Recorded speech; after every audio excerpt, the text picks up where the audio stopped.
Hey guys, welcome back to my channel. तो आज मैं शुरू करने जा रहा हूँ रॉबिन की सीरीज। और इसमें जो रॉबिन है वो डेमियन वेन है, जिसकी हिस्ट्री एक्सप्लेन करते हुए मैंने पहले एक वीडियो बना रखा है, तो वो नहीं देखा तो वो जाके देख लेना। फिर भी ब्रीफ में बता देता हूँ, डेमियन बैटमैन और तालिया अल गुल का बेटा है और एक बहुत ही ज़्यादा इंटरेस्टिंग कैरेक्टर है। और ये जो पूरा स्टोरी आर्क है ये इसके कैरेक्टर को और ज़्यादा एम्पलीफाई करता है। तो ये स्टोरी बहुत ही ज़्यादा इंटरेस्टिंग होने वाली है। वीडियो पसंद आया तो वीडियो को लाइक, शेयर और चैनल को सब्सक्राइब कर देना। तो बिना किसी देरी के लेट्स गेट स्टार्टेड।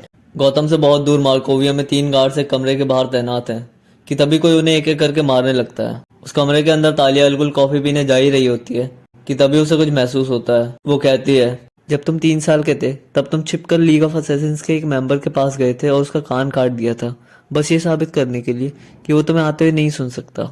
मुझे तुम्हारा आना इसलिए महसूस हुआ क्योंकि तुम चाहते थे। तुम बिल्कुल अपने पिता के जैसे हो। वो कहता है, मैं अपने पिता के जैसा बिल्कुल नहीं हूँ। मेरे पिता एक नाकामयाबी हैं, एक बच्चा जो हमेशा उस गली में कैद रहेगा। बैटमैन ने अपने तरीकों की वजह से अपने आप को, अपनी फैमिली और अपने शहर को बांध रखा है। उन्हें बर्बाद कर रहे हैं।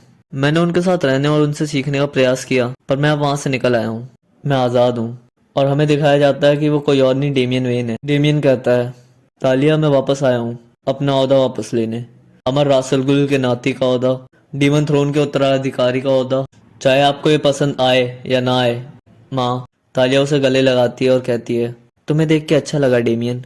भले ही मैंने तुम्हें वापस बुलाने की कोशिश अनगिनत बार करी हो और हर बार तुमने अपने पिता को चुना हो, और मैंने सम्मान किया था तुम्हारी इच्छा का, द बैटमैन बनने के अपने जन्म सिद्ध अधिकार की खोज का। ये निराशाजनक है कि तुम अंत में लौटे हो तो हार के। डेमियन कहता है, हार? मैंने बैटमैन को त्याग दिया है। तालिया कहती है, और ये साबित करने के लिए तुम्हारे पास ऐसा क्या है? तुमने वादा किया था कि तुम कम से कम एक योगी शत्रु तो बनोगे। तुम्हारे पास ना कोई साधन है, ना पैसा, ना घर। तुम्हारे पास ना ब्रूस है, ना एल्फ्रेड, ना तुम्हारी बाकी की फैमिली जिनके पास तुम जा सको। यहाँ तक कि तुम्हारे वो दोस्त जिनके साथ तुमने काम किया था, टीन टाइटंस, वो भी तुम्हारी पहुंच से दूर हैं। तुम कह रहे हो कि तुम आज़ाद हो, फिर भी तुम अपनी माँ के पास भाग आए हो। कितनी बुरी बात है। जैसे कि एक चिड़िया का बच्चा जिसने कुछ ज्यादा ही जल्दी अपने आप उड़ने की कोशिश करी और जमीन पे गिर गया। हालांकि मैं हूं यहाँ तुम्हें वापस उठाने के लिए और तुम्हें घोंसले में पहुंचाने के लिए। पर पहले ये बताओ कि क्या ये असैसिन्स तुम्हारे साथ हैं? डेमियन कहता है, मुझे लगा ये आपके कुछ और गार्ड्स हैं। उनमें से एक असैसिन बोलता है, greetings Talia, daughter of the demon. ये तुम्हारे लिए लीग ऑफ लेजरस के सामने अपने आप को साबित करने का समय है। तुम्हारी परीक्षा ली जाएगी। ये कह के वो लोग डेमियन और तालिया पे हमला कर देते हैं। उनका वार डॉज करते हुए डेमियन कहता है, द लीग ऑफ क्या? तालिया कहती है, क्यों ना हम इस बेड टाइम स्टोरी को बात के लिए बचाएं और पहले इन्हें मारें, मेरे प्यारे बेटे। तालिया और डेमियन एक एक करके उन्हें धूल चटा रहे हैं। तालिया कहती है, तुमने वो मूव अपने पिता से सीखा है क्या? डेमियन कहता है, यह आपने मुझे सिखाया था जब मैं 4 साल का था। तालिया कहती है, तुम्हारे मूव तुम्हारे शिक्षकों का सम्मान करते हैं। उनमें से एक असैसिन तालिया को पकड़ लेता है और उसके गले पे तलवार रख देता है और कहता है, हाँ, पर वो काफ़ी नहीं होंगे मुझे डीमन ब्लड बहाने से रोकने के लिए। तालिया कहती है, इसे मार दो। तुम किस बात का इंतजार कर रहे हो? इसे मार दो अभी। डेमियन कुछ कह ही रहा होता है कि इतने में हमें खून की धार दिखती है। हमें दिखता है कि डेमियन उस असैसिन को मार चुका है। तालिया कहती है, तुम हिचकिचाए थे डेमियन। तुम्हारे पिता का प्रभाव अभी भी तुम्हारे कार्यों में दिखाई देता है। डेमियन कहता है, मुझे पता है आप अपना ख्याल खुद रख सकती है माँ। मेरा ध्यान उनके टैटूज की वजह से भटक गया था। उन पे जो लिखा था वो ऐसी किसी भाषा का नहीं था जो मैंने आज तक देखी है। उनके लड़ने के तरीके ने मुझे लीग ऑफ असैसिन्स और लीग ऑफ शैडोज की याद दिलाई, पर वो कुछ अलग था। वो खुद को द लीग ऑफ लेजरस बुला रहे थे। टालिया कहती है, काफी समय पहले द डीमन साइड का साम्राज्य 3 विभागों में बटा था, the league of shadows, Assassin's और लेजरस। पर द लीग ऑफ लेजरस ने मेरे पिता के साम्राज्य के आरंभ में ही विरोध कर दिया था। इस छोटी सी मुलाकात का उद्देश्य मुझे एक संदेश देना था, पर मुझे कोई रुचि नहीं है, न लीग ऑफ लेजरस में और ना उनके टूर्नामेंट में। डेमियन कहता है, यहाँ तक कि मैंने भी अपने परिवार और साम्राज्य की हर डिटेल नहीं पढ़ी है। मेरे पास सालों तक बैट कंप्यूटर का एक्सेस था, सालों तक। दुनिया में कुछ ही ऐसी चीजें हैं जो मुझे नहीं पता है। ये मुझे कैसे नहीं पता और क्यों? टालिया कहती है, उससे फर्क नहीं पड़ता, उसे छोड़ो और मेरे साथ चलो। रॉबिन कहता है, पर ये एक केस है। रुकिए, कौन सा टूर्नामेंट? टालिया कहती है, डेमियन, लवाइथन मुझसे छिन चुका है। हमारे परिवार ने लीग ऑफ शैडोज और लीग ऑफ असैसिन्स का कंट्रोल खो दिया है। मेरे पिता अब वैसे नहीं रहे। दुनिया में काफ़ी बड़ी बड़ी चीज़ें चल रही जिनका मैं हिस्सा हूँ, और अपने साम्राज्य को दोबारा खड़ा करने की जिम्मेदारी भी मेरे कंधों पे ही है। ये मेरी प्रायोरिटी है और तुम्हारी भी।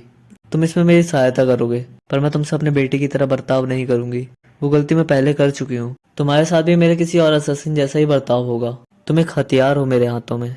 अगर तुम सही से काम करोगे तो तुम शायद आखिरकार मेरी अपेक्षाओं पे खड़े उतरो। इस बार तुम फैसला करो कि तुम कौन सा जीवन जीना चाहते हो, द डीमन का या द डिटेक्टिव का। तुम कह रहे हो कि तुमने बैटमैन के रास्ते को पीछे छोड़ दिया है। साबित करो कि तुमने सही किया। माँ सब जानती है। इसके बाद हमें दिखाया जाता है कि रॉबिन चॉपर से कूद चुका है। तालिया कहती है, मुझे तुम्हें पिंजरे में बंद करने से बेहतर पता होना चाहिए था। मुझे निराश मत करना बेबी बर्ड, मेरे बेटे। फिर हमें दिखाया जाता है किसी जगह एक इंसान बोलता है, सबको पता लगने लगा है। तो दूसरा कहता है, द लीग ऑफ लेजरस वापस आ चुकी है। टूर्नामेंट जल्दी शुरू हो जाएगा। दुनिया भर के ग्रेटेस्ट फाइटर्स अपनी काबिलियत दिखाने आएंगे। उन्हें अपने इनविटेशन मार्कर्स मिलेंगे और लेजरस आइलैंड के लिए रवाना हो जाएंगे। अगर लीग ऑफ लेजरस हमारे साथ अपनी मर्जी से वापस नहीं जुड़ेगी तो हमारी लीग ऑफ शेडोज उन्हें मजबूर कर देगी वैसा करने पे। हम उस टूर्नामेंट में हिस्सा लेंगे और जीतेंगे। इनमें से तीसरा कहता है, हमारे गुप्तचरों को खबर मिली है कि लीग ऑफ लेजरस ने तालिया को मारने की कोशिश की है, इससे पहले कि वो हिस्सा। तो दूसरा कहता है, पर वो नाकाम रहे। तो तीसरा बोलता है, हाँ बिल्कुल, डीमन ब्लड काफ़ी ताकतवर है। पर इतने में हमें बैकग्राउंड में एक कैरेक्टर दिखता है जो ट्रेनिंग में कई लोगों को अच्छे से धूल चटा रहा है। उनमें से पहला बोलता है, क्या होगा अगर उस लड़के ने टूर्नामेंट में हिस्सा लिया तो उसे बैटमैन ने ट्रेन किया है और वो। तो दूसरा बोलता है, तो वो हमारे फाइटर का सामना करेगा, हमारा हाल ही में मिला सीक्रेट वेपन जो किसी की जान लेने से पहले हिचकिचाएगा नहीं। इससे अच्छा विकल्प क्या हो सकता है एक रॉबिन को मारने का, एक हॉक के अलावा।